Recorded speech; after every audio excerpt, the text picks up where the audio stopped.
It is before dawn, and a general is standing at the mouth of his tent, looking at a map he has already memorized. He does not need the map anymore. He needs the silence. Somewhere beyond the tree line, an enemy force outnumbers his own by a margin his junior officers keep bringing up, as though he had not already counted. He has. He has also counted the march to the enemy's left flank, the direction of the wind at this hour in this season, the number of days since the enemy's supply carts were last seen, and the particular arrogance of a commander who has never lost a battle small enough to teach him caution. None of this will appear in any account written after today. If he wins, historians will credit the terrain, or luck, or the courage of his soldiers. They will rarely credit the hour before dawn, standing at the mouth of a tent, thinking, "This is the scene that a short book, written some 2,500 years ago on a set of bamboo strips bound with cord, was built to produce, not on one morning, but on every morning like it, for every commander willing to study it closely enough to think the way its author thought. The book is barely longer than a single sitting's reading. It has outlasted the kingdom that produced it, the dynasty that preserved it, and every empire that has tried since to fight a war without first consulting it. Napoleon is said to have read it. Mao Zedong quoted it while leading peasant armies across a country the size of a continent. Business schools now teach it beside case studies of hostile takeovers, and it sits, dog-eared, on the desks of negotiators who have never held a weapon in their lives. Its subject is war. Its real subject, the one that explains why it has survived every war it was written about, is something narrower and more permanent.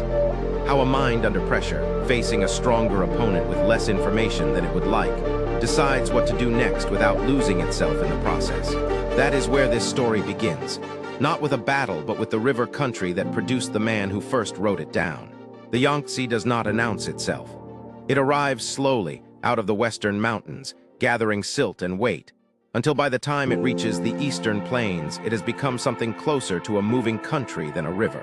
2,500 years ago, on its lower reaches in a kingdom called Wu, that water carried grain barges, war fleets, and the quiet traffic of a civilization already old. Picture the year 512 BCE. The state of Wu sits at the edge of what its northern neighbors consider the civilized world. A semi-barbarian kingdom, in their eyes, thick with rice paddies and bamboo groves. Its people said to tattoo their bodies and cut their hair short in the manner of river folk, rather than the top-knotted nobility of the Yellow River states. And yet Wu is ambitious.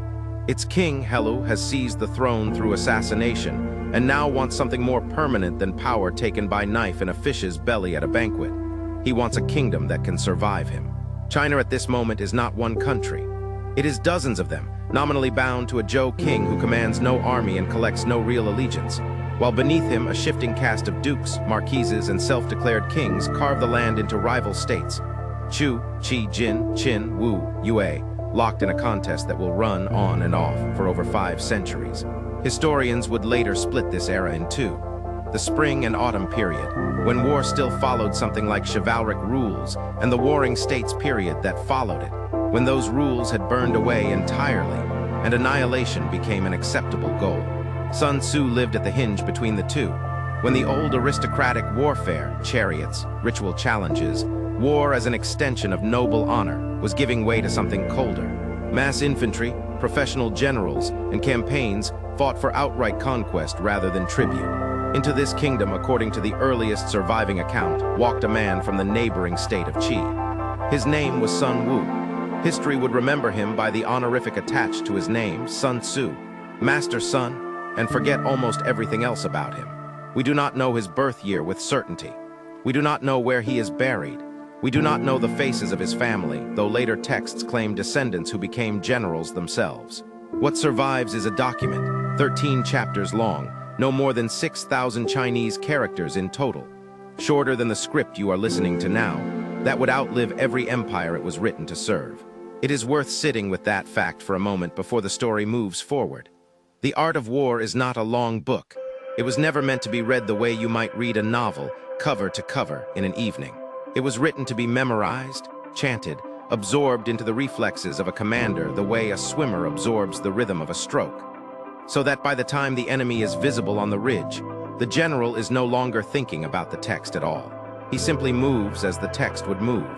That is the tradition. Whether Sun Tzu was one man, several men, or a composite figure whose name later editors attached to an evolving military tradition, scholars genuinely disagree, and the honest position is that we cannot be certain. What is certain is that a text bearing his name entered circulation by the 4th century BCE, was quoted by rival strategists within 100 years of its likely composition, and was later excavated, in the 1970s, on bamboo strips buried in a Han Dynasty tomb at Yingke, Shan, physical proof that the book, in something close to its current form, was already old by the time China's first emperor unified the warring states in 221 BCE. We begin the story then, not with certainty, but with the single scene about Sun Tzu that has survived in the greatest detail. A scene so strange, so specific, that it has the texture of something actually witnessed, passed down by soldiers who were there, rather than invented by a later admirer. It takes place inside the palace of King Helu of Wu, and it concerns not a battle, but 180 women. The account comes from the historian Sima Qian, writing roughly 4 centuries after the events he describes in his monumental records of the Grand Historian. Sima Qian was not present. He was compiling oral tradition and earlier written fragments into China's first great narrative history. And like any historian working from second-hand material, what he preserved may carry the shape of legend as much as fact. But the story he tells has been repeated for 2,000 years because it captures something the rest of the text only argues for in the abstract. What it actually costs to make an army out of people who have never been won. King Helu, the story goes, had read Sun Wu's 13 chapters and was impressed enough to summon their author to court. But the king wanted proof, not theory. "Can you demonstrate your method of military control?" he asked. Using a small experiment? Sun Tzu said he could. The king, perhaps testing the limits of the claim, perhaps simply amused by the idea, offered him the palace's own concubines, 180 women from the royal household, as his test unit. Sun Tzu accepted without hesitation. He divided the women into 2 companies and placed the king's 2 favorite concubines at the head of each as company commanders. He issued halberds. He explained the drill in plain terms.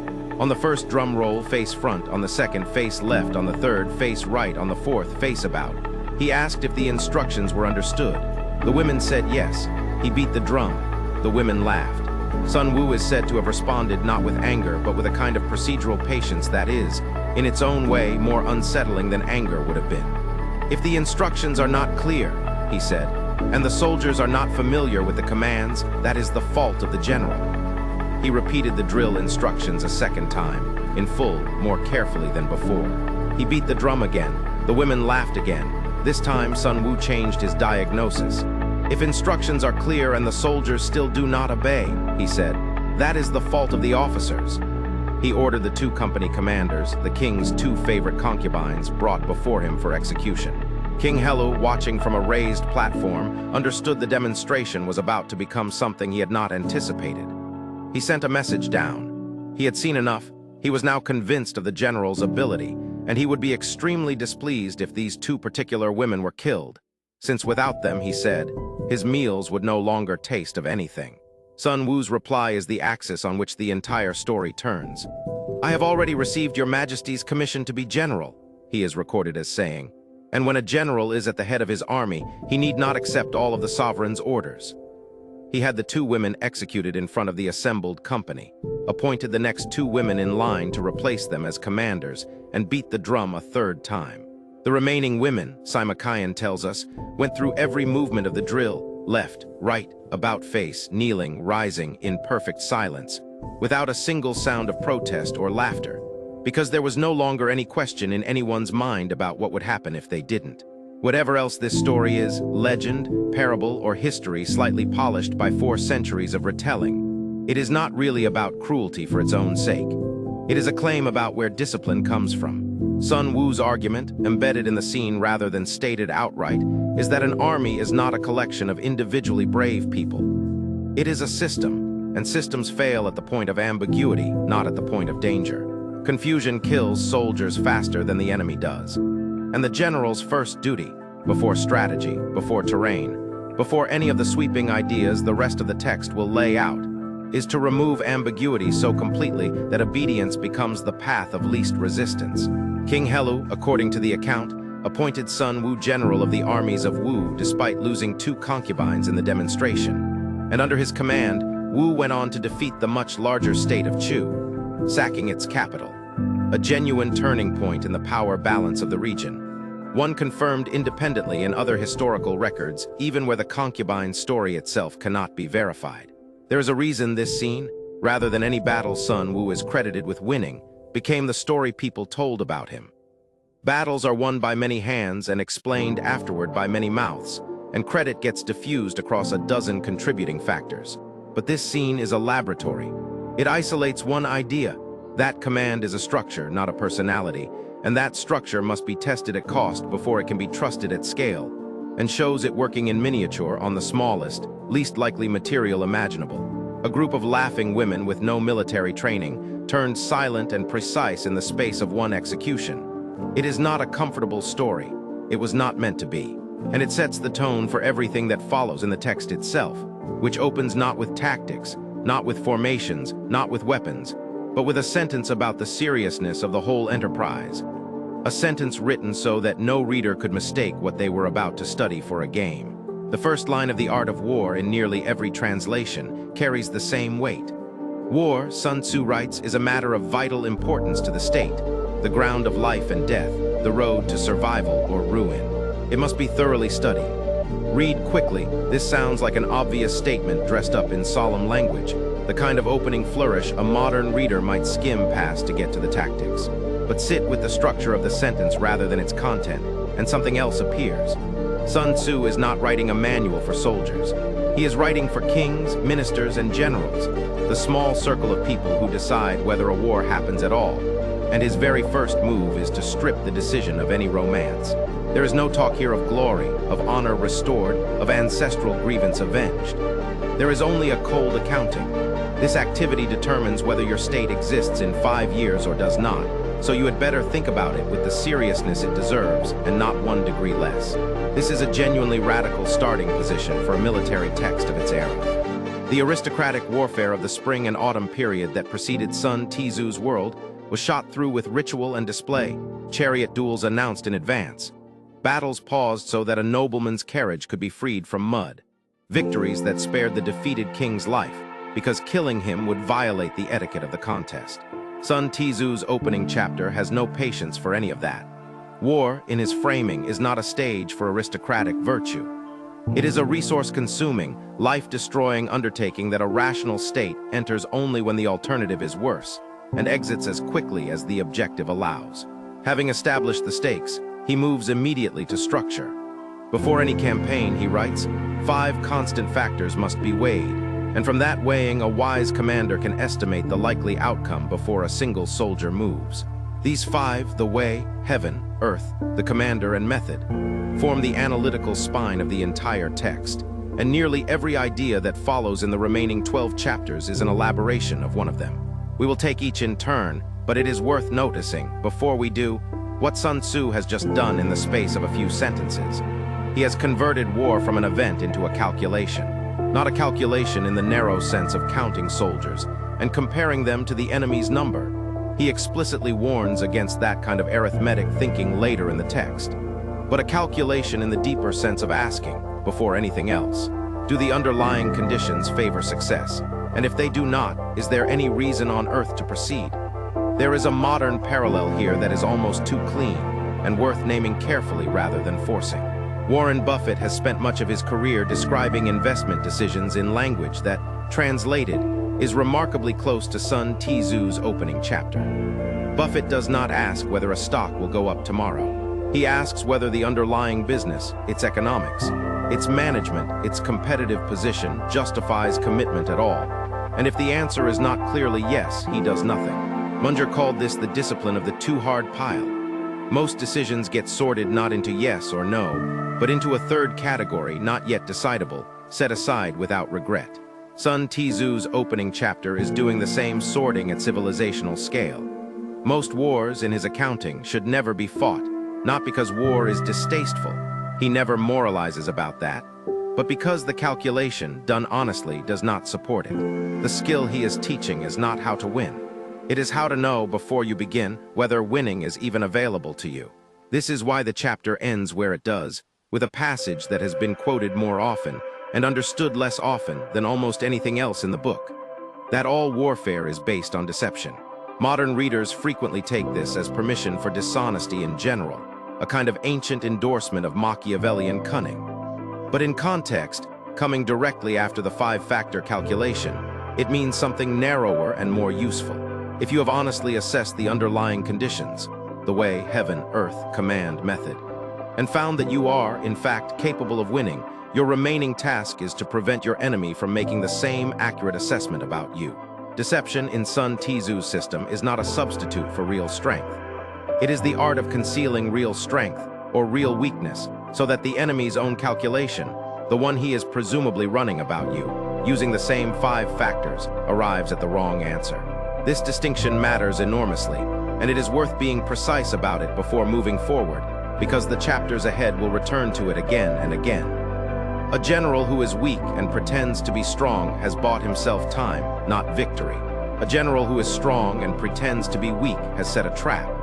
Sun Tzu has no interest in the first strategy as a long-term plan. Bluffs collapse the moment they are tested, and enormous interest in the second, because it turns the enemy's own intelligence gathering into a weapon against him. The rest of the text, chapter by chapter, will keep circling back to this same architecture. Know the true condition of things, and then control what the other side believes that condition to be. Return now to the 5 factors Sun Tzu names in that opening chapter, because each one deserves more room than the brief survey he gives it in the text, and each has a life far beyond the battlefield he was writing for. The first is the way, in Chinese, Tao, though this is a different and more specific use of the word than the cosmic principle later associated with Taoist philosophy. In the military context, the way refers to the moral alignment between a ruler and his people. The degree to which those who will fight and die for a cause actually believe in it, trust the people leading them, and will follow that leadership through danger without needing to be coerced at every step. Sun Tzu is explicit that this comes first, ahead of terrain, ahead of weather, ahead of numbers. An army that does not believe in its cause or does not trust its command is already defeated in every way that matters before the first arrow is loosed, because desertion, hesitation, and quiet sabotage will hollow it out from within regardless of how the battle lines are drawn. There is a story from centuries after Sun Tzu that illustrates this principle with unusual clarity, involving the Qin state's eventual unification of China under its first emperor. Qin's armies were not larger, on average, than the forces of the 6 rival states they conquered one by one. What Qin had built, through generations of legalist reform under statesmen like Shang Yang, was a system in which soldiers who fought well were promoted regardless of birth, and soldiers who fled were punished with a severity that removed the option from consideration. Whether or not this counts as the way in the sense Sun Tzu intended, a question of belief and trust rather than pure incentive engineering, it produced the same practical result: soldiers who did not need to be watched to keep fighting. The way in modern language is what a company calls culture, what a movement calls conviction, what a marriage calls trust. It is invisible in an org chart and decisive in a crisis. The second factor is heaven, weather, seasons, the movement of time itself. The conditions no general controls, but every general must account for. Sun Tzu is not being mystical here. Later commentators sometimes stretched this into astrological reasoning, but the core instruction is practical. Do not fight uphill into a summer sun that blinds your archers. Do not campaign through a season that will starve your supply lines before it starves the enemy's. Time your action to conditions rather than forcing conditions to fit your preferred timetable. The third is earth, terrain, distance, the physical shape of the ground on which a contest will be decided. Sun Tzu will return to this at far greater length in a later chapter devoted entirely to the subject, but the principle he introduces here is simple. Ground is never neutral. Every stretch of land favors one kind of action and punishes another, and the general who reads terrain correctly before committing has already won half the argument before the enemy arrives. The fourth is command, the character of the general himself, and Sun Tzu is unusually specific about what this means, listing 5 qualities: wisdom, sincerity, humanity, courage, and strictness. It is a carefully balanced list, and its balance is the point. Courage without strictness produces recklessness. Humanity without strictness produces an army that cannot be disciplined. Strictness without humanity produces an army that will abandon its general the moment an opportunity to do so arises safely. Sun Tzu is not describing a hero. He is describing a compound, a set of traits that only function as a system, each one restraining the excesses of the others, in the same way a well-designed institution restrains the excesses of any single leader within it. The fifth is method, organization, logistics, the chain of command, the rules governing supply and rank. This is the least glamorous of the 5 factors, and in Sun Tzu's accounting, arguably the most decisive over a long campaign, because armies rarely lose because their soldiers fought poorly in a single afternoon. They lose because supply lines collapsed in month 4, because reinforcements could not reach the front in time, because 2 divisions received contradictory orders and neither one moved. Genius wins battles, method wins wars. What makes this 5-factor framework worth carrying out of ancient China and into the present is that it was never really built for armies alone. It is a general theory of any high-stakes contest between organized groups, a framework that asks, before any specific move is planned, whether the people involved believe in what they are doing, whether timing favors the effort, whether the terrain of the market or the negotiation or the argument favors one side over the other, whether leadership has the right compound of traits rather than merely one admirable one, and whether the underlying systems of execution can actually carry out what strategy demands of them. A company entering a new market, a politician entering a campaign, an individual deciding whether to leave a stable career for an uncertain opportunity. All of them, whether they know it or not, are running some version of this same 5-part calculation, and most of them are running it badly, because they have skipped straight to tactics without ever asking whether the underlying conditions support the fight at all. This is the quiet argument sitting beneath the entire opening chapter of The Art of War, and it is worth carrying forward into everything that follows. The greatest strategists in history did not win by being cleverer in the moment of contact. They won by refusing to enter contests where the 5 constants were not already quietly on their side. There is a sentence in the 3rd chapter of The Art of War that has been translated, quoted, and reprinted more often than perhaps any other line in the history of military writing, and its popularity has come at a cost. It is now so familiar that most people who repeat it have stopped hearing what it actually claims. To subdue the enemy without fighting, Sun Tzu writes, is the highest form of skill. Read as a slogan, this sounds like wishful thinking, a nice sentiment for a book that otherwise concerns itself with the mechanics of killing. Read in context, it is closer to an engineering principle.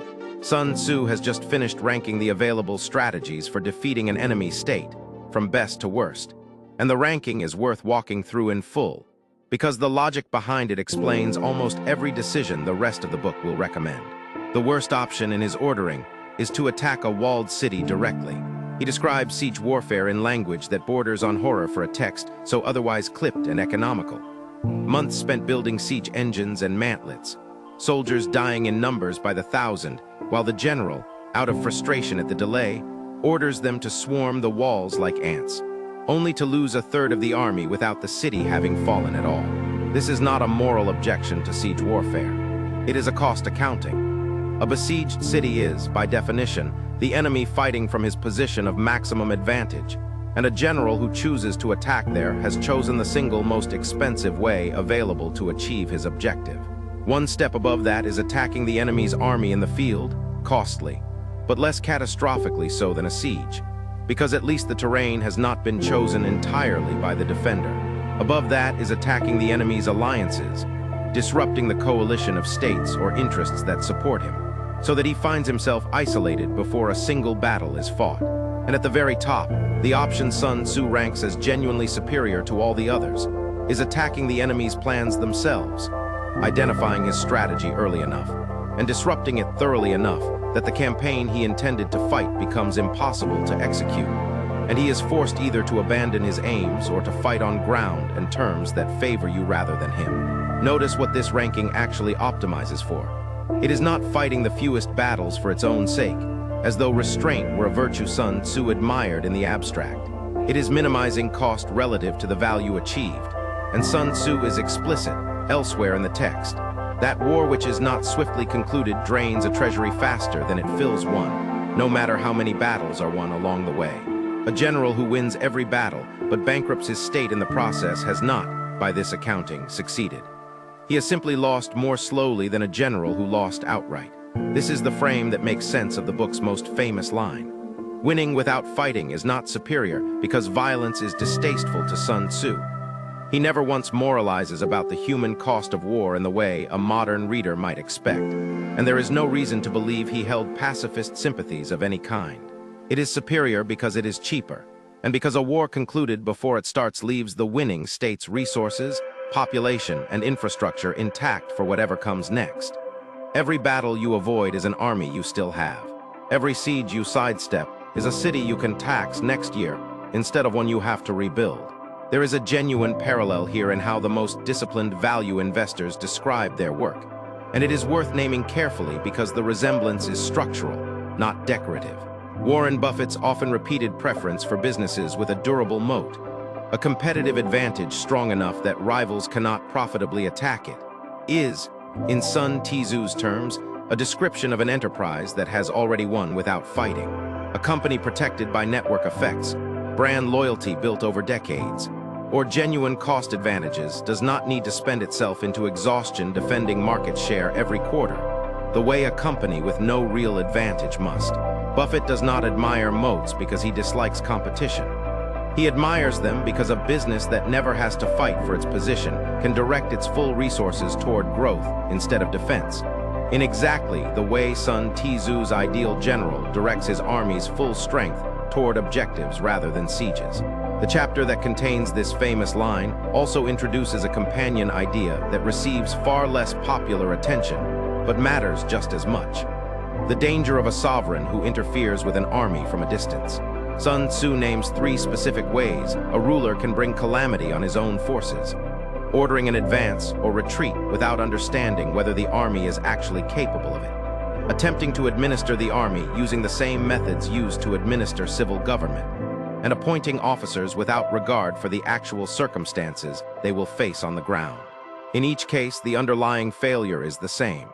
Someone who is not present and does not have current information is making decisions that should belong to someone who is present and does. This is, in miniature, an argument about decision rights, and it applies with almost no modification to how organizations fail today. A headquarters that dictates tactical decisions to a regional office it has not visited in a year. A board that overrules a founder's operational judgment based on a slide deck rather than direct observation of the market. A parent or a mentor who insists on managing a decision from outside a situation they no longer have current information about. Sun Tzu's answer, stated with a bluntness that must have unsettled the kings who first read it, is that a sovereign who fully trusts a capable general should give him the field and stay out of it. Because command exercised at a distance, without current information, degrades faster than most rulers are willing to admit. The most quoted line from the first chapter of The Art of War, that all warfare is based on deception, is only the opening statement of an argument the text spends its next several chapters actually building out in specific, almost theatrical detail. And the detail is worth walking through slowly, because it corrects a misunderstanding that has followed the book for centuries. Deception, in Sun Tzu's system, is not a general instruction to lie. It is a precise technique with rules, and the rules are what make it usable rather than merely aspirational. The core instruction runs like this: when capable, appear incapable; when active, appear inactive; when near, make it appear that you are far away; and when far away, make it appear that you are near. Offer the enemy bait to lure him. Create disorder in his ranks and then take advantage of it. If he is secure at every point, be prepared for him regardless. If he is stronger than you, avoid him. If he is quick to anger, provoke him and unsettle his judgment. If he is arrogant, feed that arrogance until it becomes a liability he cannot see past. Read as a single block, this can feel like a list of tricks. But look at what unites all of them, and a single underlying principle emerges. Every one of these instructions targets the enemy's model of reality rather than his physical resources. Sun Tzu is not telling his reader how to make the enemy's army weaker.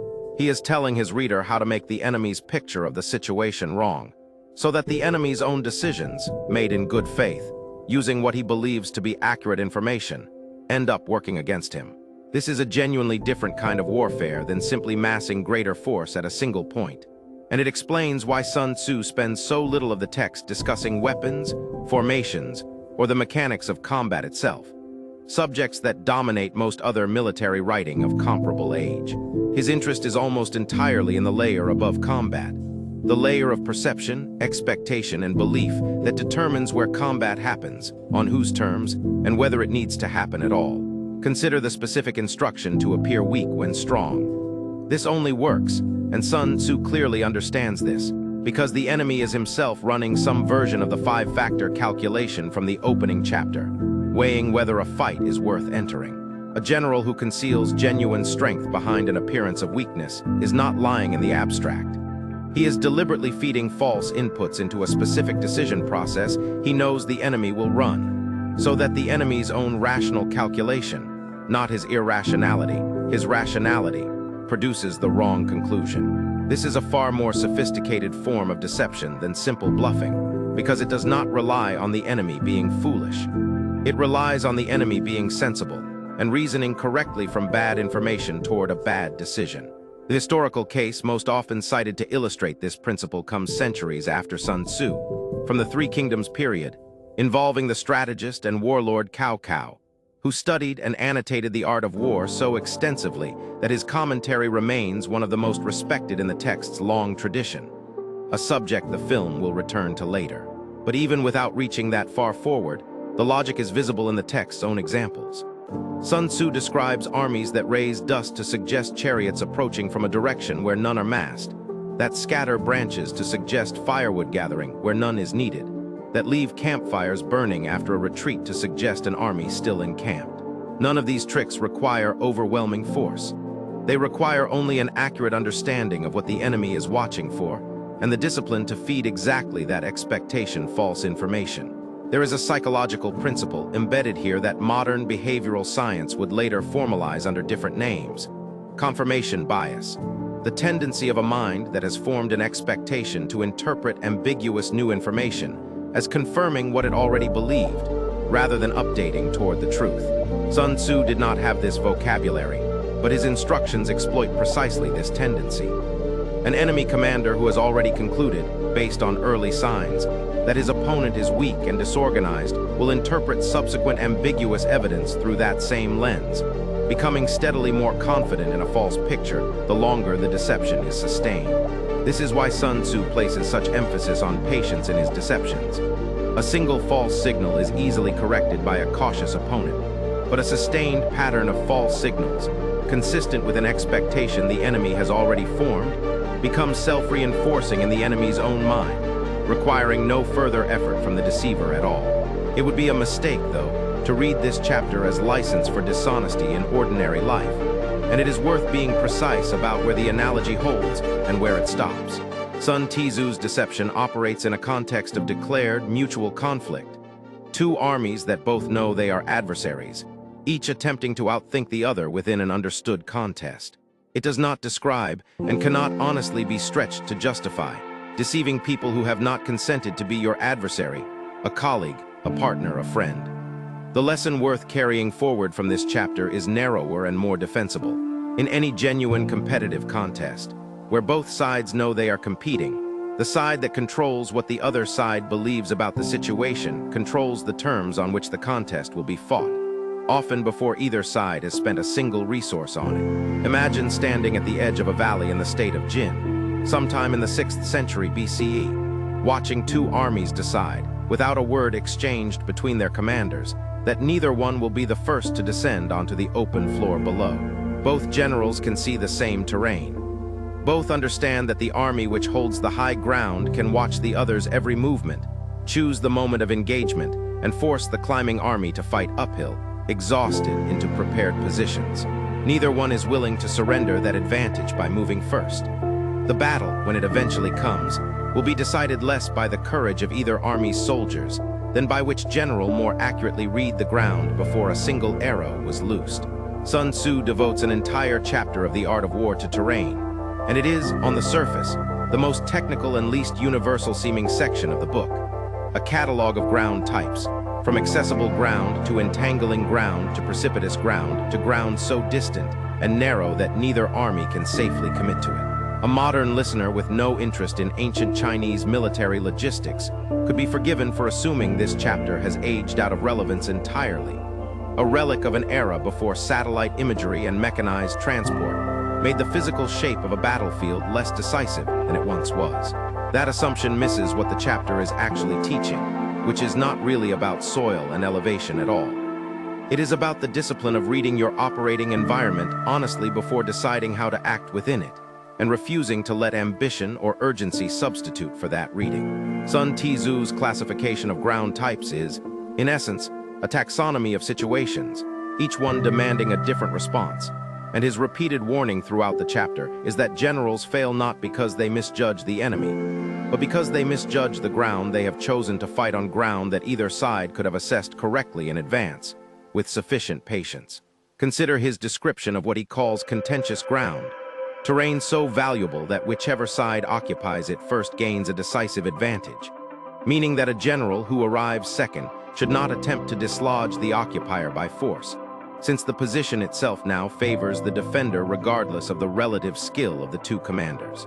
Or his description of ground surrounded on three sides, where an army that advances too deep finds its own retreat cut off by the very terrain it sought to use for cover.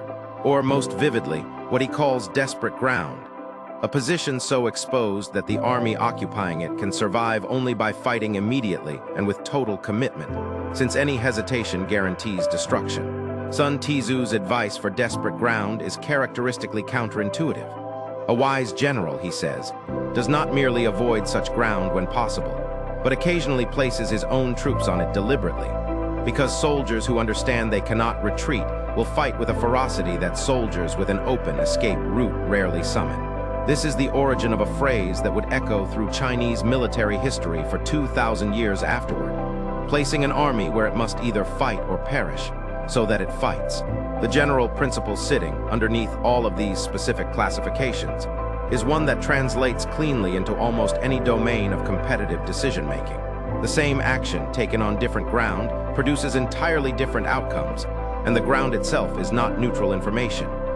It is often the single most decisive variable in the entire contest, more decisive than raw force, more decisive than individual bravery, more decisive, in many of Sun Tzu's examples, than the relative skill of the two opposing commanders. Translate this out of the military context, and the pattern becomes visible everywhere. A negotiation conducted on your own turf, using your own information, on your own timeline, is a fundamentally different contest than the identical negotiation conducted on the other party's terms, even if every argument made is word for word the same.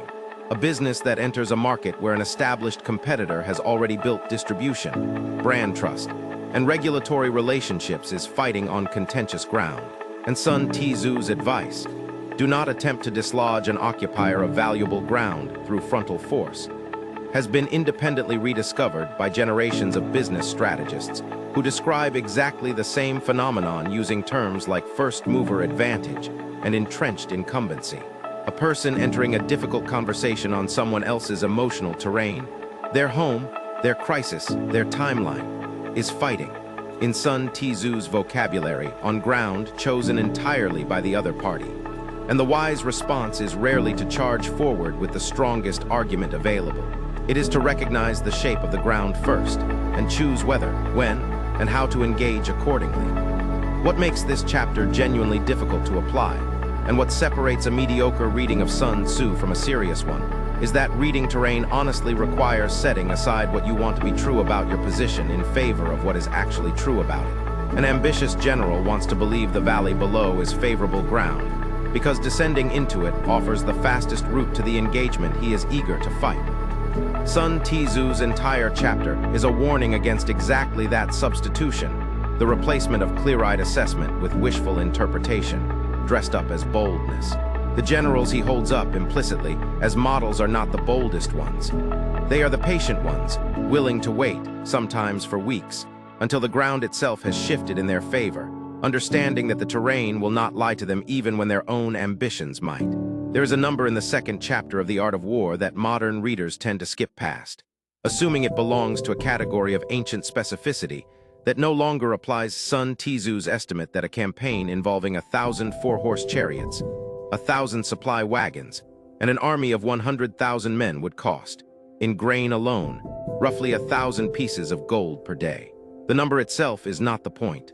The point is that Sun Tzu felt it necessary to include a number at all, in a text otherwise devoted to strategy, psychology, and terrain. He wanted his reader to feel, in concrete terms, that time itself was the single most expensive resource any war consumed.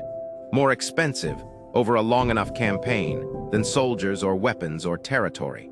This is the argument of the second chapter, and it is one of the more genuinely surprising ideas in the entire text, because it runs directly against the instinct most people bring to conflict of any kind.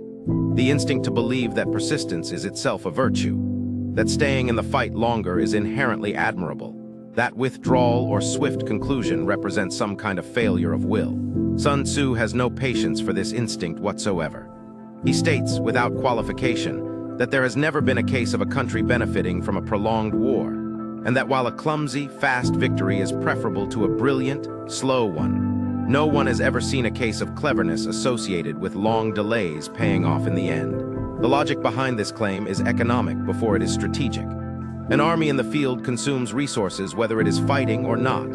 Grain, fodder for the horses and oxen, replacement equipment, wages, and the opportunity cost of every farmer, craftsman, and merchant now serving as a soldier instead of producing anything the state's economy actually needs.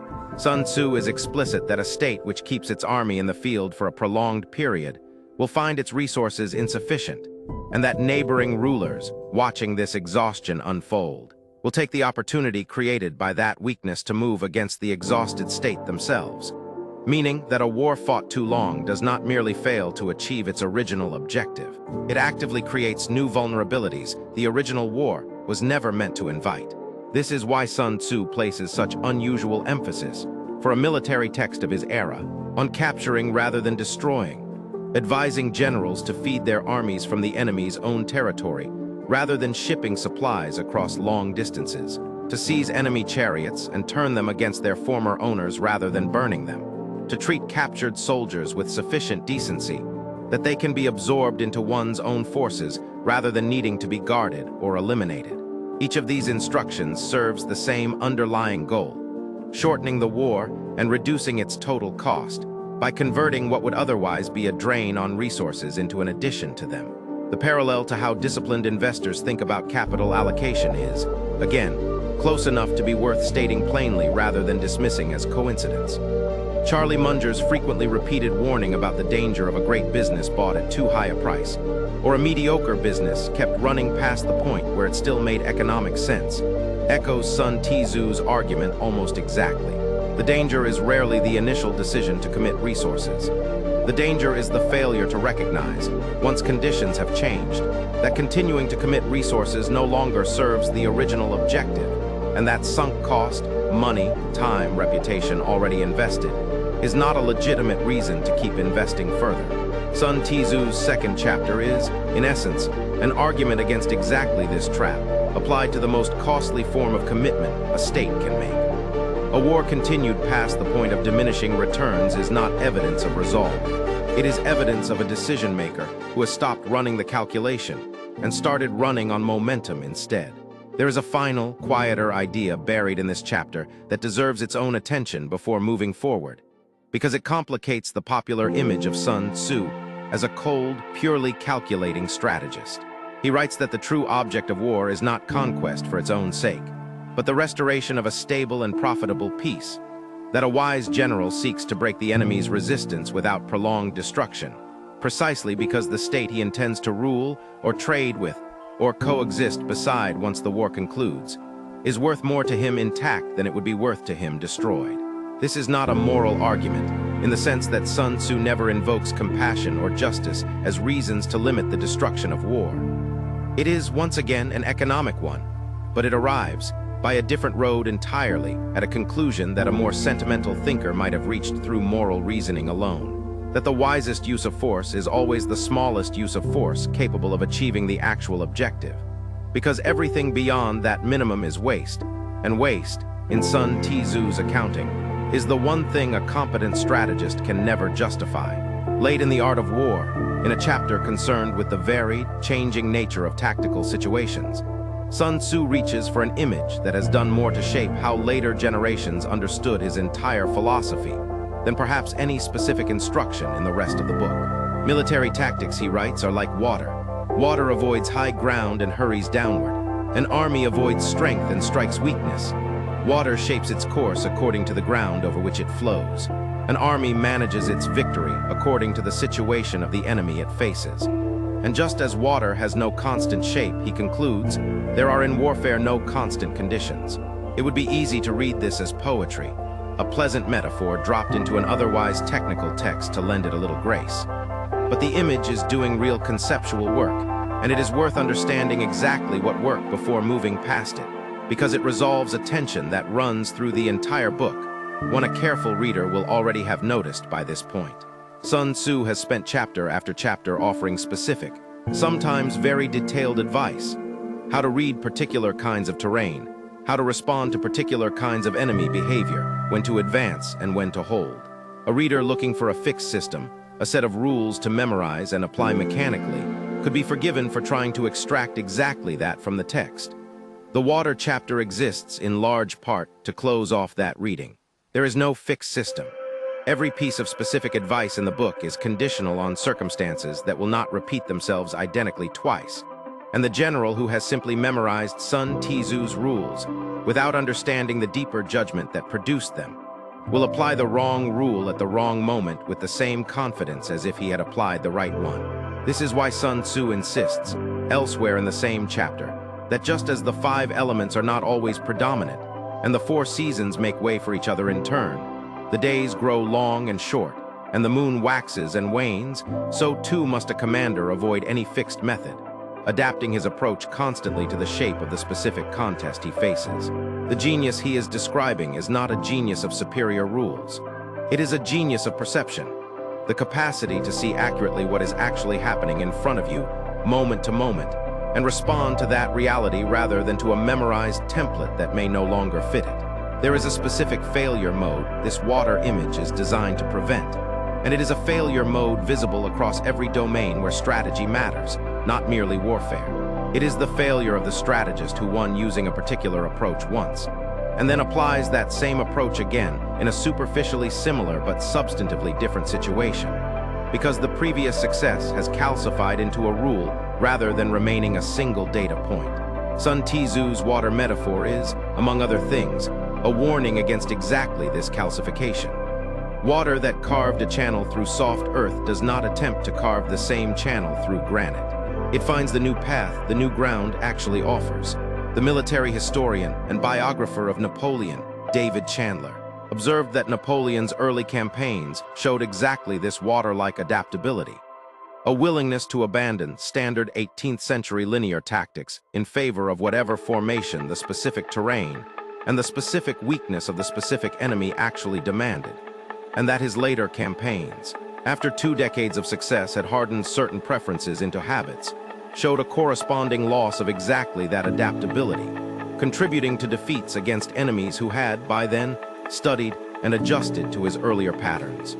Whether or not one accepts every detail of that historical judgment, the shape of the argument is precisely Sun Tzu's. A method that worked yesterday is not evidence that it will work again today, because the ground itself, in some meaningful sense, has already shifted beneath it, if only because the enemy watching you has learned something in the meantime. This idea has a direct and unusually literal life in modern competitive strategy, and it is worth drawing the connection explicitly. A company that succeeded by being the fastest mover in an emerging market often fails, years later, in a mature version of that same market, precisely because the organizational habits, incentive structures, and leadership instincts that rewarded speed above all else do not automatically know how to reward the patience, efficiency, and defensive discipline that a mature, competitive market now demands instead. The company has not become less capable. It has become, in Sun Tzu's terms, an army still trying to flow through a channel that has since filled with granite, using tactics tuned for softer ground that no longer exists. The deepest instruction in this chapter, then, is not really about tactics at all. It is about the posture a strategist must maintain toward their own past success, treating every previous victory as information about a specific set of conditions that produced it. rather than as a permanent method to be applied again, regardless of whether those conditions still hold. Water does not remember the shape of yesterday's riverbed with any loyalty. It simply flows today along whatever path today's ground actually offers. If the earlier chapter on terrain concerns the physical shape of a battlefield, the 9th and 11th chapters of The Art of War, which later editors have sometimes grouped together, since they cover closely related material, extend that same terrain thinking into something closer to a psychology of situations, cataloging not merely what kind of ground an army occupies, but what kind of collective mental state that ground tends to produce in the soldiers standing on it, and what a general must do to manage that mental state deliberately rather than leaving it to chance.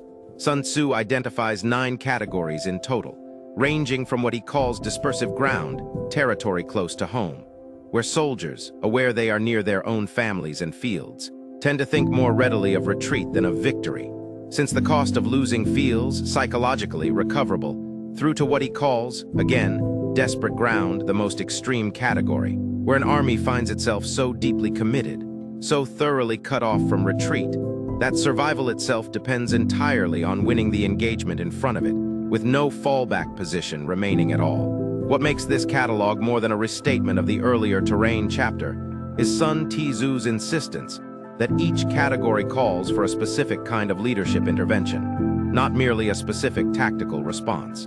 On dispersive ground, close to home, he advises against giving battle at all if it can be avoided, precisely because the psychological pull toward retreat is so strong that soldiers fighting there will not commit fully even under direct orders.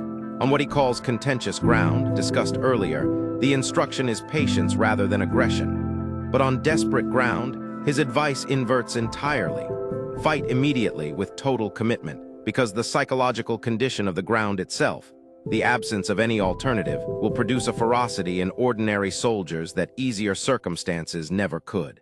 This is the origin of one of the more startling pieces of practical advice anywhere in the text, discussed briefly in an earlier chapter, and worth returning to here in full. Sun Tzu's observation that soldiers, when placed in a position from which there is no escape, will fight to the death rather than flee, and that officers and men alike in such a position exert their utmost strength without needing to be threatened or cajoled into doing so. He goes further, describing how soldiers deep in enemy territory, cut off from supply and retreat, become bound to each other with a cohesion that soldiers fighting closer to home, with an open route of retreat available, rarely display, because the open retreat route itself becomes, paradoxically, a source of weakness, an option that quietly undermines full commitment simply by existing. There is an uncomfortable edge to this observation that deserves to be named honestly rather than smoothed over for the sake of a tidy modern lesson. Sun Tzu is describing, with clinical precision, a form of psychological engineering, deliberately removing an escape option from other human beings in order to extract maximum effort from them under threat of death. Read outside its context, this could easily be mistaken for cruelty dressed up as strategy, and it is worth being honest that a general who follows this advice is, in a very real sense, sacrificing his soldiers' well-being and autonomy to a tactical outcome. Sun Tzu does not moralize about this cost anywhere in the text, and a documentary claiming to draw modern lessons from his work should not pretend otherwise on his behalf. What can be responsibly carried forward from this chapter is a narrower and less troubling observation about human psychology under pressure, one that behavioral scientists studying commitment and motivation have independently confirmed through very different methods. People and groups of people frequently perform with more focus, urgency, and sustained effort when a genuine deadline or constraint removes the option of indefinite delay, than when an open-ended timeline allows procrastination to quietly consume the advantage that early effort would have provided. This is not the same claim Sun Tzu is making about soldiers facing death, and it should not be treated as though it were. The stakes, and the ethics of deliberately engineering such constraints for other people without their consent, are entirely different in a modern organizational context than on a battlefield. But the underlying psychological mechanism, the way constraint can concentrate effort that an open field of options tends to dissipate, is one small, defensible piece of this chapter's larger and more troubling argument that survives the translation into ordinary life. There is a chapter in The Art of War devoted entirely to fire as a weapon. the specific circumstances under which burning an enemy's camp, supplies, or equipment is likely to succeed, the seasonal and weather conditions that make fire attacks more or less reliable, and the precise sequence in which a general should combine a fire attack with a conventional assault to maximize the confusion it creates in enemy ranks. On its surface, this is the most narrowly technical chapter in the entire book, tied tightly to the specific military technology of Sun Tzu's era, and it offers, at first glance, the least obvious material for a modern audience with no interest in ancient incendiary tactics. But sitting inside this technical chapter is a warning that reaches well beyond fire itself, and it is arguably one of the most important cautions in the entire text, precisely because it comes at the point in the book where Sun Tzu has spent 10 chapters building an increasingly confident case for the power of aggressive, well-timed action.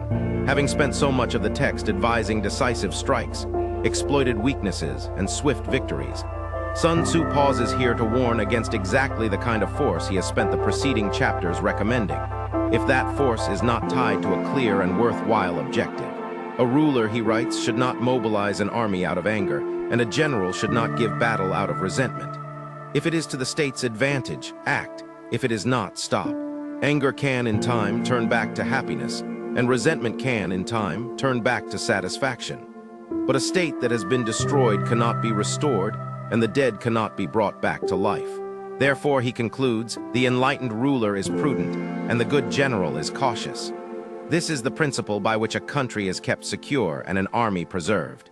Given everything the book has set up to this point, its urgency about seizing opportunity, its emphasis on decisive, well-timed strikes, its praise for generals who move fast and commit fully once a favorable moment presents itself, this late warning against emotionally motivated aggression functions almost as a corrective, a final check placed on all the earlier advice, ensuring that speed and decisiveness are never mistaken for their far more dangerous cousin. Action taken because it feels satisfying in the moment, rather than because a sober calculation has actually justified it. This distinction between decisive action and emotionally driven action is one that modern behavioral psychology has spent considerable effort mapping in detail. Under different names, the difference between what researchers studying decision-making call cold cognition, reasoning conducted with emotional distance from the outcome, and hot cognition, reasoning conducted under the influence of an active emotional state like anger, fear, or wounded pride, which reliably distorts judgment even in people who consider themselves highly rational. Sun Tzu, writing without any access to this research tradition, arrived independently at the same conclusion through direct observation of what happened to angry generals and resentful rulers. Their decisions, made hot, tended toward destruction that outlasted the emotion that had produced them, long after the anger itself had cooled, and the resentment had faded into something closer to regret. There is a specific discipline implied here that separates a merely aggressive strategist from a genuinely skilled one, and it is worth stating plainly, because it is easy to miss amid the book's more famous instructions about speed and deception. The skilled strategist Sun Tzu describes throughout the text is not someone who acts quickly whenever an opportunity to act presents itself. He is someone who has already done the work, in the calm of preparation, of separating genuine strategic opportunity from the emotional pull toward action for its own sake, so that when the moment for decisive movement finally arrives, that movement executes a plan formed in cold judgment rather than a reaction formed in hot feeling, even though the two can look, from the outside, almost identical in the moment they occur. The final chapter of The Art of War is devoted to a subject that receives almost no attention in most popular summaries of the book, despite Sun Tzu's own insistence, in the chapter's opening lines, that it may be the single most important subject the entire text addresses: the use of spies. Raising an army of 100,000 men, he writes, and marching them 1,000 miles entails an expenditure that runs to 1,000 pieces of gold a day. The same figure introduced in the second chapter, deliberately echoed here to make a specific point. Given a cost of this magnitude, Sun Tzu argues, a ruler who begrudges the comparatively trivial expense of maintaining informants, and who as a result goes into a campaign ignorant of the enemy's actual condition, is guilty of the height of inhumanity. A striking word choice for a man who elsewhere in the text shows almost no interest in moralizing. The ruler who withholds this small expense, Sun Tzu insists, is no true leader of his soldiers, no real help to his sovereign, and no master of victory, because he has chosen ignorance for the sake of a savings that is, relative to the cost of the war itself, almost too small to measure. Sun Tzu then does something the rest of the text rarely does. He offers a precise taxonomy, naming 5 distinct categories of spy and describing exactly how each should be employed. Local spies are natives of the enemy's territory, recruited from within. Internal spies are enemy officials who can be turned, whether through grievance, ambition, or simple payment. Converted spies are enemy agents who have been captured and persuaded, or coerced, to work in reverse, feeding false information back to their original masters. Doomed spies are agents deliberately given false information and sent to be captured, so that under interrogation they will report, believing it to be true, exactly what their own side wants the enemy to believe. And surviving spies are the rarest and most valuable category. Agents who successfully gather intelligence deep inside enemy territory and return with it intact.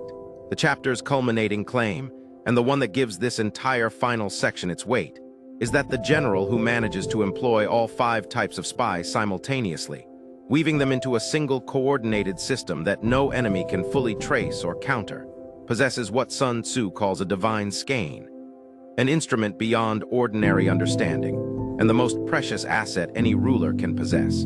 This is not incidental praise.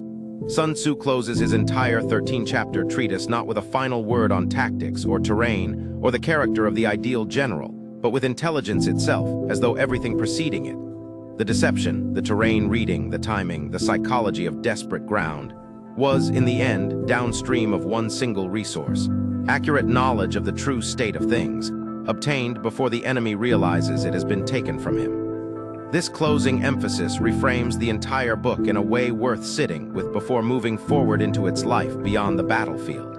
The Art of War is sometimes summarized in shorthand as a book about deception, or about aggression cloaked in patience, or about winning through cunning rather than force. But its final chapter reveals a quieter, more foundational claim sitting underneath all of that the entire edifice of strategy the book has built, chapter by chapter, rests on a single, unglamorous foundation: the discipline of knowing, with real accuracy, what is actually true, both about yourself and about your opponent, before allowing ambition, anger, pride, or wishful thinking to substitute a more comfortable story in its place.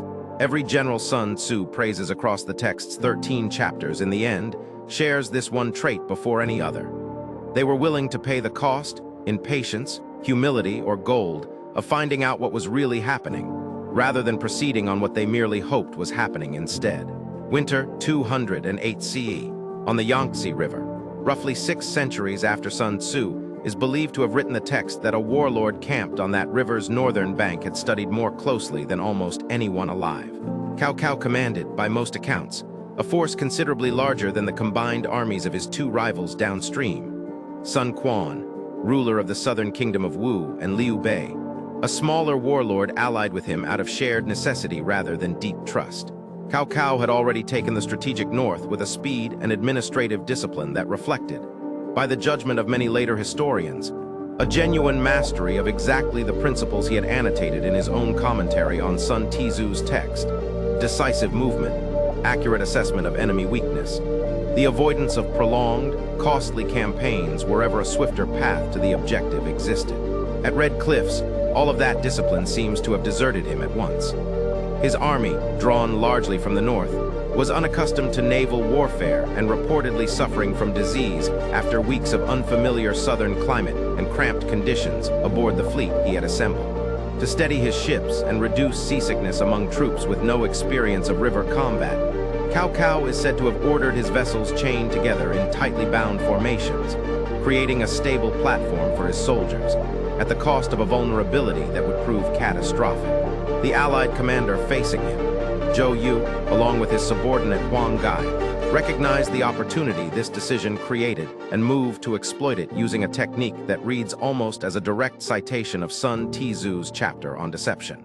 Huang Gai sent word to Cao Cao proposing surrender, framing his defection as the product of long-standing grievance against his own commanders.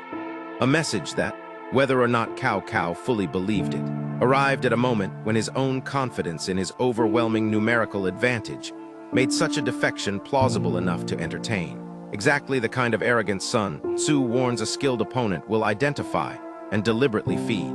Huang Gai then approached the northern fleet with a squadron of ships loaded not with surrendering soldiers but with dry reeds, kindling, and oil, and set them ablaze as they closed the final distance, sending burning vessels directly into Cao Cao's chain formation, where the fire spread from ship to ship far faster than any single vessel could have burned alone, precisely because the chains that had solved one problem had created a much larger one. The resulting fire, driven by a wind that the Allied commanders had apparently anticipated and timed their attack around, destroyed a large portion of Cao Cao's fleet and forced a chaotic retreat that cost him a substantial part of his army, ending, for the foreseeable future, any prospect of unifying China under his own rule, and setting the stage instead for the prolonged three-way division of the country that would define the Three Kingdoms period for decades afterward. The irony sitting at the center of this battle is difficult to overstate and worth naming plainly rather than passing over quickly.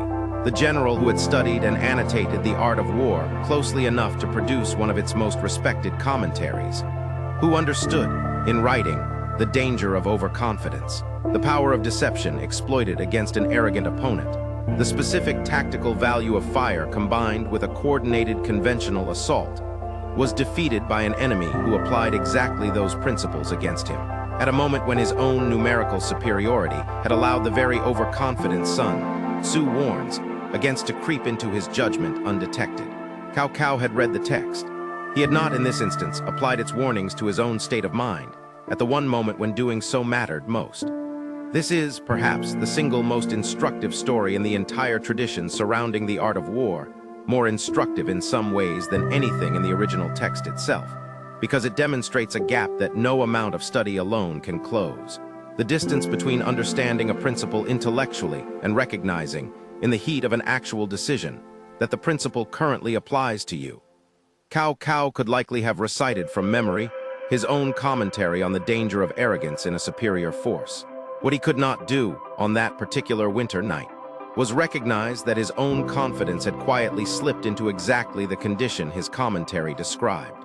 This is the final, hardest lesson the tradition around Sun Tzu's text has to offer, and it is fitting that it arrives not from the original book, but from the life of the man who understood that book better than almost anyone else in Chinese history, and was defeated anyway, by an enemy who understood, in that one moment, something Cao Cao briefly did not. That knowing the text is not the same as watching yourself closely enough, in real time, to notice when you have stopped living by it. 700 years after Sun Tzu is believed to have written his 13 chapters, a warlord named Cao Cao sat with a copy of the text and began writing in its margins. The period he lived through, the collapse of the Han Dynasty and the fracturing of China into the rival kingdoms later, immortalized in the historical novel romance of the Three Kingdoms, was in many ways a return to the same chaos that had produced Sun Tzu's world in the first place. A landscape of competing warlords, shifting alliances, and armies raised and destroyed within a single campaigning season. Cao Cao was not a distant scholar admiring the text from the safety of a library. He was a working general and statesman, fighting real campaigns against real rivals, and the commentary he produced on the art of war reads less like literary criticism and more like a field manual written by a man checking Sun Tzu's claims against his own direct experience of whether they held. This matters enormously for how the text survived. A book that circulates only among scholars tends to accumulate interpretation divorced from practice, each generation of commentators responding to the previous generation's commentary rather than to the original battlefield the text was meant to describe. Cao Cao's commentary broke that pattern by anchoring the text back to lived military experience, at a moment when the text might otherwise have drifted into the kind of abstract philosophical reading that separates a book from the world it was written to address, where Sun Tzu writes cryptically that the victorious army first wins and then seeks battle, while the defeated army first battles and then seeks victory. Cao Cao's annotation clarifies the practical meaning with the directness of a man who has actually had to explain this distinction to subordinate officers standing in front of him, waiting for an order. Cao Cao's edition became, in effect, the version of the art of war that later Chinese history actually inherited. Subsequent commentators, and there would eventually be a tradition of 11 major commentaries collected together in later dynasties, forming a layered text in which Sun Tzu's original lines sit surrounded by centuries of accumulated annotation from generals, scholars, and officials who each tested the material against their own era, built on Cao's foundation rather than starting fresh from the bare original. In a real sense, the book that reached the modern world is not simply Sun Tzu's 13 chapters. It is Sun Tzu's 13 chapters as read, tested, and clarified by a working general who needed the text to be actually true, not merely elegant, because his own survival depended on whether its claims held up in the field. This is worth pausing on, because it explains something important about why the art of war has aged so much better than most ancient technical writing. Most specialized texts from the ancient world, medical treatises, agricultural manuals, engineering handbooks, become historical curiosities once the specific technology or practice they describe becomes obsolete. A Roman text on chariot wheel construction has genuine value to a historian, but no practical value to anyone building wheels today. Sun Tzu's text avoided this fate in part because it was never really a technology manual to begin with. Its subject was never chariots or halberds or siege engines, all of which have long since vanished from actual warfare, but the underlying structure of contested decision-making under uncertainty, which has not vanished at all. And Cao's commentary, arriving early enough in the text's history and carrying enough authority as the work of an unambiguously successful general, helped fix that reading in place for every commentator who followed. The centuries after Cao saw the text spread through the entire trajectory of Chinese military and intellectual history, studied by the Tang dynasty general Li Jing, whose own recorded conversations about strategy with the Tang emperor treat Sun Tzu as settled foundational doctrine, rather than a text still requiring justification, and eventually formalized during the Song dynasty as one of the 7 military classics, a canonical curriculum that any candidate for imperial military examination was required to master. By this point, roughly 15 centuries after its composition, the art of war had achieved something remarkably few ancient texts of any kind manage. It had become not merely preserved, but institutionally load-bearing, a document that actual state power depended on officials having studied, rather than an artifact studied only for its historical interest. It is worth noting, too, what did not happen to the text during these centuries, because the absence is as informative as the presence. The art of war was never captured by a single ideological school in the way Confucian classics became bound to Confucian orthodoxy, or the way religious texts become bound to the institutions that preserve them. Legalist statesmen quoted it. Confucian generals quoted it. Later, Buddhist and Taoist commentators found resonance in its emphasis on formlessness and adaptation, reading Sun Tzu's water metaphor through a lens close to their own philosophical concerns, without the text ever becoming exclusively theirs either. This ideological portability, the fact that almost any Chinese intellectual tradition could find something usable in the text without needing to fully adopt any other part of it, may be one of the quieter reasons it survived so many centuries when so many contemporaries, tied more tightly to a specific school of thought, did not. For roughly 2,000 years, the art of war remained almost entirely unknown outside East Asia, circulating through China, and from China into Korea and Japan, where samurai strategists studied it alongside their own military traditions, but essentially invisible to the rest of the world. That changed, abruptly and specifically, in 1772, when a French Jesuit missionary named Jean-Joseph Marie Amiot, who had spent decades in China studying its language, history, and military thought, produced the first European translation of the text, published in Paris under the title Art Militaire des Chinois.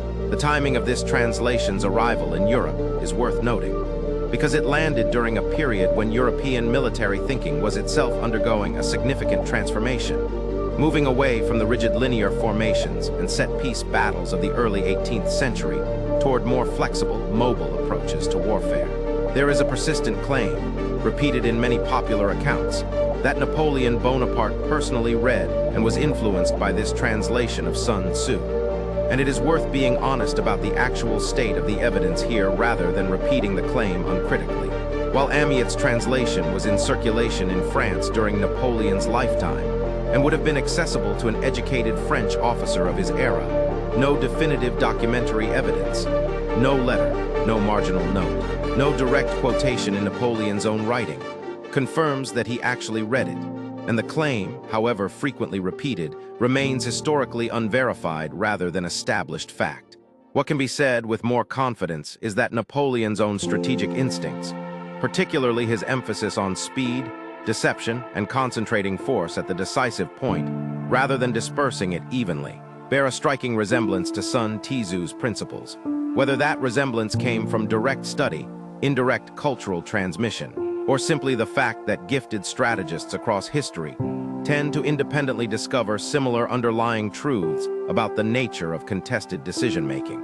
The text's more thoroughly documented Western influence arrived considerably later, and through a very different route: military academies. By the early 20th century, translations into English, most notably by the British officer and sinologist Lionel Giles in 1910, had made the text available to a wider Western readership, and it began appearing on the reading lists of military institutions across Europe, and eventually the United States, studied alongside Clausewitz's On War as a foundational text of strategic theory, despite the two works having been composed over 2,000 years apart, in civilizations with no direct contact with one another, and arriving at strikingly different starting assumptions about the nature of conflict itself. Where Clausewitz, writing in the aftermath of the Napoleonic Wars, emphasized war as fundamentally a violent clash of wills, an extension of politics whose logic tends, if left unchecked, toward absolute and total destruction. Sun Tzu's entire framework, as the preceding chapters of this film have traced, treats war as something to be minimized, contained, and where possible avoided entirely in favor of victories won through positioning and information. Military historians have spent considerable effort comparing these two traditions, and the honest conclusion most reach is not that one is correct and the other mistaken, but that they describe different aspects of the same underlying phenomenon. Clausewitz capturing something true about the emotional and political momentum that drags conflicts toward escalation. Sun Tzu capturing something equally true about the discipline required to resist that momentum and keep a contest bounded and purposeful.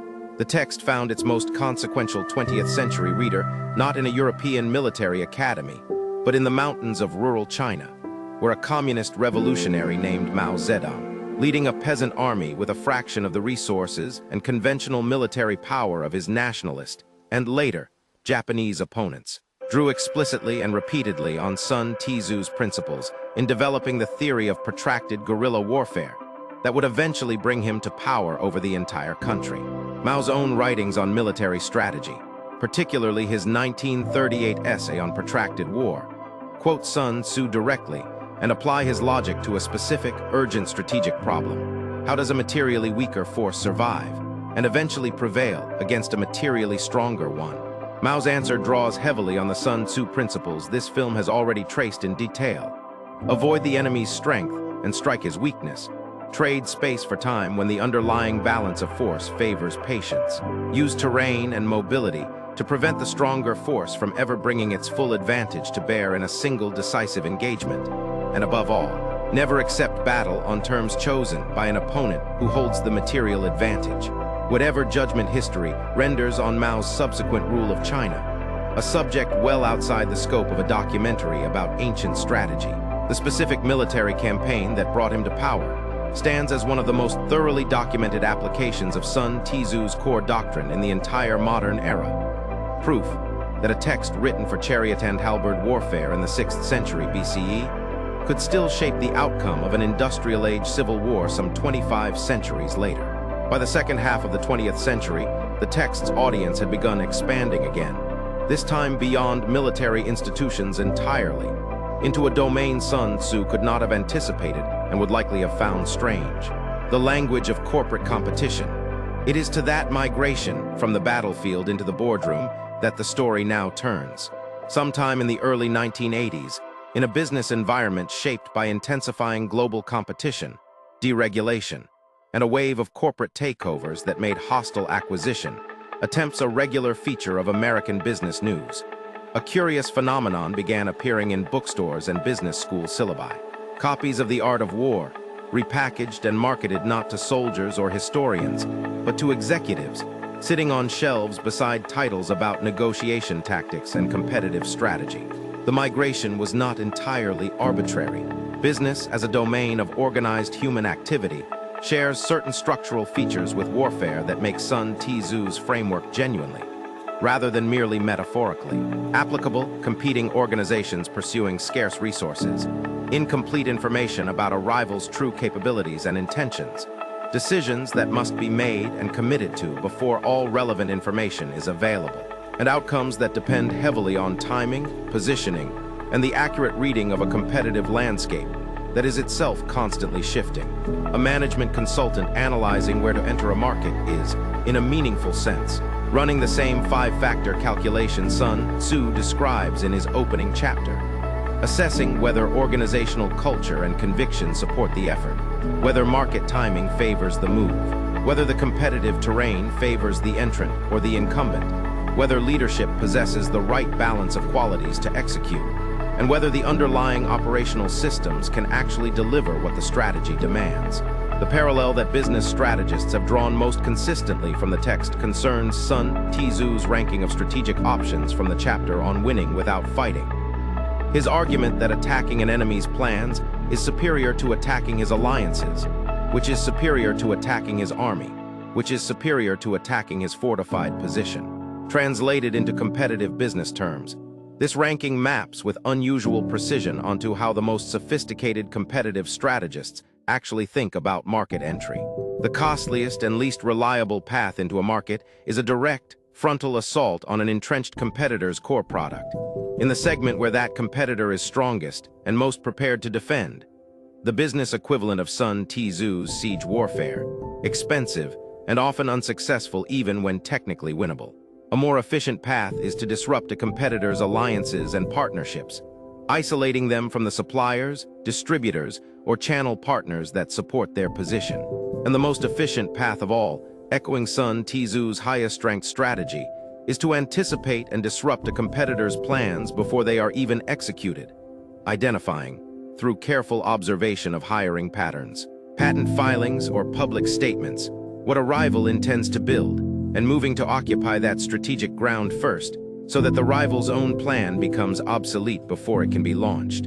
There is a specific, well-documented business case that illustrates this principle with unusual clarity, worth walking through in some detail, because it demonstrates Sun Tzu's abstract ranking operating in a concrete, modern competitive contest. When Netflix transitioned from a DVD-by-mail business into streaming video in the late 2000s, it was not primarily competing against other streaming services, since few of consequence yet existed.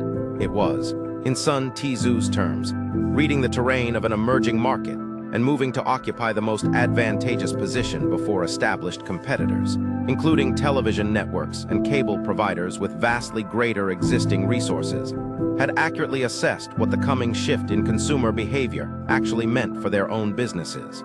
By the time traditional media companies began building competing streaming services of their own, Netflix had already secured a position in subscriber relationships, in recommendation technology, in original content investment.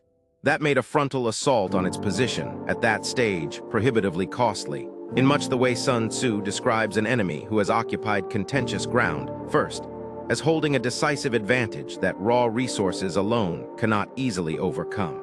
The chapter on deception has found an equally direct, if more ethically fraught, life in business strategy discourse, particularly around the practice competitive strategists sometimes call misdirection, deliberately signaling investment or interest in one market segment to draw a competitor's resources and attention there, while the actual strategic priority develops elsewhere, unwatched. This is Sun Tzu's instruction to appear active where you are inactive, and inactive where you are active, applied directly to corporate strategy. And it raises the same question the earlier chapter on deception raised in the military context. The tactic is only legitimate within the bounds of an acknowledged, mutual competitive contest between organizations that both understand themselves to be competitors. It offers no justification whatsoever for deceiving customers, employees, regulators, or the public, parties who have not consented to be adversaries in the contest at all, and to whom an entirely different standard of honesty applies. Perhaps the most consistently cited business application of Sun Tzu's thought though, is not any single tactic, but the underlying discipline the second chapter of the text argues for at length, the willingness to conclude a costly, prolonged competitive struggle before it destroys the value of what remains, rather than continuing to fight past the point of diminishing returns out of stubbornness or wounded pride. Business history offers no shortage of cautionary examples of exactly the failure Sun Tzu warned against. Companies that continued pouring resources into a market position, a product line, or a competitive struggle long after the underlying economics had turned decisively against them, precisely because withdrawal felt, psychologically, like admitting defeat, even when a clear-eyed assessment of the actual costs would have counseled retreat many quarters earlier. Sun Tzu's second chapter, written for kings deciding whether to keep an army in the field, describes this exact failure with uncanny precision, more than 2,000 years before the modern vocabulary of sunk cost fallacy existed to name it. There is a version of the art of war that requires no enemy army at all, no rival company, no external competitor of any kind. A reading of the text that turns its full framework inward, toward the oldest and most persistent contest most people actually spend their lives fighting, the one between their intentions and their own behavior. This is not a stretch imposed on the text from outside. Sun Tzu himself, in describing the qualities of an effective commander, spends as much attention on internal discipline as on external tactics. His warning against anger and resentment as motivations for action, discussed earlier, is fundamentally a warning about self-command, about the discipline required to separate a genuine strategic assessment from an emotional impulse that merely resembles one. A general who cannot govern his own temper, in Sun Tzu's framework, cannot reliably govern an army, because the army will eventually be asked to execute decisions the general made while not, in the fullest sense, thinking clearly. Modern psychology has developed an extensive vocabulary for exactly this internal contest, and it maps onto Sun Tzu's framework with a precision that is worth walking through carefully, chapter by chapter, rather than merely asserted in the abstract. Consider first the 5 constant factors from the opening chapter, applied not to a state weighing whether to go to war, but to an individual weighing whether to commit to a difficult personal change, leaving a stable but unsatisfying career, ending a relationship that no longer serves either party, beginning a demanding course of study, or breaking a habit that has become genuinely costly. The way in this frame becomes the question of whether the change is genuinely believed in, at a level deeper than a passing enthusiasm, since behavioral psychologists studying habit formation and willpower have consistently found that changes pursued from a place of genuine internal conviction sustain themselves far longer than changes pursued from external pressure or a fleeting motivational spike that fades once the initial excitement does. Heaven becomes timing, whether this particular season of a person's life, given its existing demands and constraints, actually supports the change being attempted, or whether the same effort, launched 6 months later under different circumstances, would have a meaningfully higher chance of succeeding. Earth becomes the actual environment a person has built around themselves, whether their home, their daily routine, their social circle, and their physical surroundings are structured in a way that supports the intended change or quietly undermines it regardless of willpower. Command becomes the internal qualities Sun Tzu names for a general: wisdom, sincerity, courage, and crucially, strictness, applied not to soldiers but to oneself. And method becomes the actual systems and structures, schedules, environmental design, accountability mechanisms, that convert an intention into a sustained pattern of behavior, rather than relying on motivation alone to carry the effort indefinitely. The chapter on winning without fighting has an equally direct internal application, and it addresses a failure mode that behavioral psychologists have studied extensively under the heading of self-control depletion, sometimes called ego depletion in earlier research, though the concept has been refined considerably since it was first proposed. The observation that willpower, deployed repeatedly against direct temptation, tends to weaken over the course of a day, much the way Sun Tzu describes a besieging army's strength, eroding the longer it remains locked in direct confrontation with a fortified position. The person who tries to resist a tempting food by staring directly at it and relying on raw willpower to refuse it, repeatedly throughout the day, is fighting Sun Tzu's costliest kind of battle, the direct siege, expensive and unreliable even when eventually successful. The person who instead restructures their environment So the tempting food is simply not present in the kitchen has won, in Sun Tzu's terms, without fighting at all. By attacking the plan, the opportunity for temptation to arise, rather than attacking the temptation itself, once it has already presented itself in a moment of vulnerability. The chapter on terrain offers perhaps the most practically useful internal application of the entire text, because it reframes a question people rarely ask directly about their own struggles. Not simply what should I do, but what ground am I trying to do it on, and does that ground actually favor the effort I am making? A person attempting to have a difficult, vulnerable conversation with a partner late at night, exhausted after a stressful day, is choosing, whether they realize it or not, some of the least favorable ground available for that conversation. In exactly the sense Sun Tzu means when he warns against giving battle on dispersive ground, where the pull toward retreat and avoidance overwhelms the capacity for real engagement. The same conversation, held after both people have rested, in a setting free of the day's accumulated stress, is fought on entirely different ground. And Sun Tzu's repeated insistence throughout the text that ground itself, not merely skill or courage, often decides the outcome of a contest applies here with real, practical force. And the water chapter's central image, that tactics, like water, must take their shape from the ground, actually in front of them rather than from a fixed, memorized method, offers perhaps the most important corrective available to anyone who has tried and failed to apply a single self-improvement technique uniformly across every circumstance of their life, discovering, as most people eventually do, that a routine which worked beautifully during one season of life produces only frustration and self-blame when applied rigidly to a different season with entirely different demands. The lesson is not that discipline or structure do not matter. Sun Tzu's chapter on method makes clear that they matter enormously.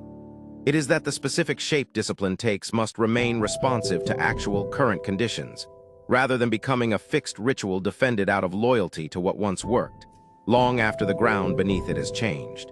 It is worth asking directly why this particular text, out of the enormous volume of military and philosophical writing produced across human history, has managed to remain not merely preserved, but genuinely, actively read more than 2,500 years after its composition, studied today by people who will never lead an army, in a world its author could not have begun to imagine. Part of the answer lies in what the preceding chapters of this film have already traced: the text's unusual focus on structure over specifics. A military manual built around the particular weapons, formations, and logistics of 6th century BCE China should, by any reasonable expectation, have become obsolete the moment those weapons and formations were replaced by newer ones. And a great deal of ancient military writing has, in fact, suffered exactly that fate, preserved today only as historical curiosity rather than active guidance. The art of war largely escaped this fate because Sun Tzu, whether by design or by the particular cast of his thinking, wrote at a level of abstraction one step removed from the specific technology of his era.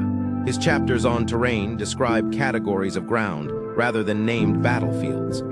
His chapter on deception describes the underlying psychological mechanism of exploited expectation rather than a fixed catalog of tricks tied to chariots and bamboo halberds. His 5 constant factors describe the underlying conditions any organized contest depends on, not the particular institutions of Zhou Dynasty China. This abstraction is precisely what allowed later readers, across wildly different eras and contexts, to keep finding the text applicable to problems its author never saw. There is a second, less obvious reason the text has endured, and it concerns what the book does not do as much as what it does. The art of war offers remarkably little in the way of triumphant certainty. Its dominant register, from the opening line about war as a matter of life and death, through its repeated warnings against overconfidence, against prolonged conflict, against action driven by anger rather than calculation, is one of caution bordering on anxiety. A text more interested in explaining how contests are lost than in celebrating how they are won. This is a genuinely unusual posture for a work in this genre. Much of the military and strategic writing that has followed it, across many cultures and centuries, leans toward a more confident, prescriptive register, offering readers a formula for victory. Sun Tzu offers something closer to a discipline for avoiding defeat, which turns out to be a more durable kind of wisdom, because avoiding defeat remains relevant across every era and every domain, while formulas for victory tend to expire the moment the specific conditions that produce them change. There is, finally, a reason the text endures that has less to do with its content than with its form.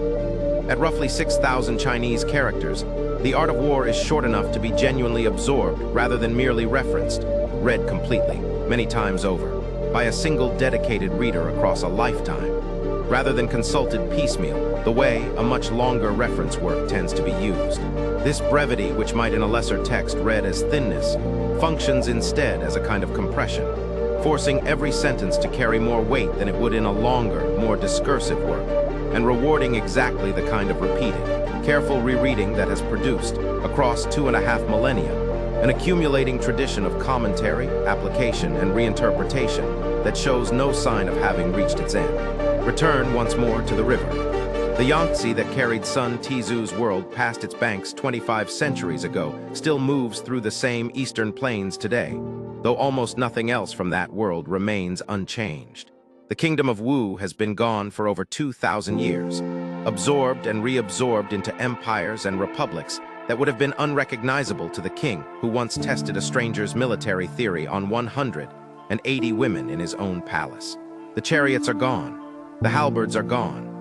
The walled cities Sun Tzu warned against besieging have been rebuilt, demolished, and rebuilt again, many times over by forces with weapons that would have seemed like sorcery to anyone standing on that valley floor in the state of Jin, waiting to see which general would move first.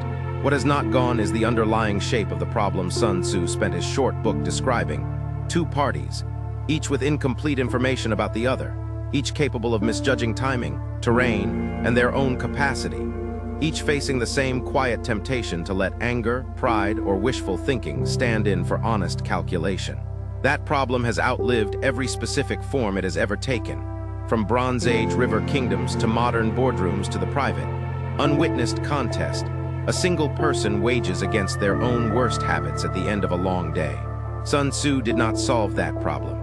No one has, and it is worth being honest that no 13-chapter text, however carefully composed, offers a permanent solution to the fundamental uncertainty of acting in a world that will not hold still long enough to be fully known.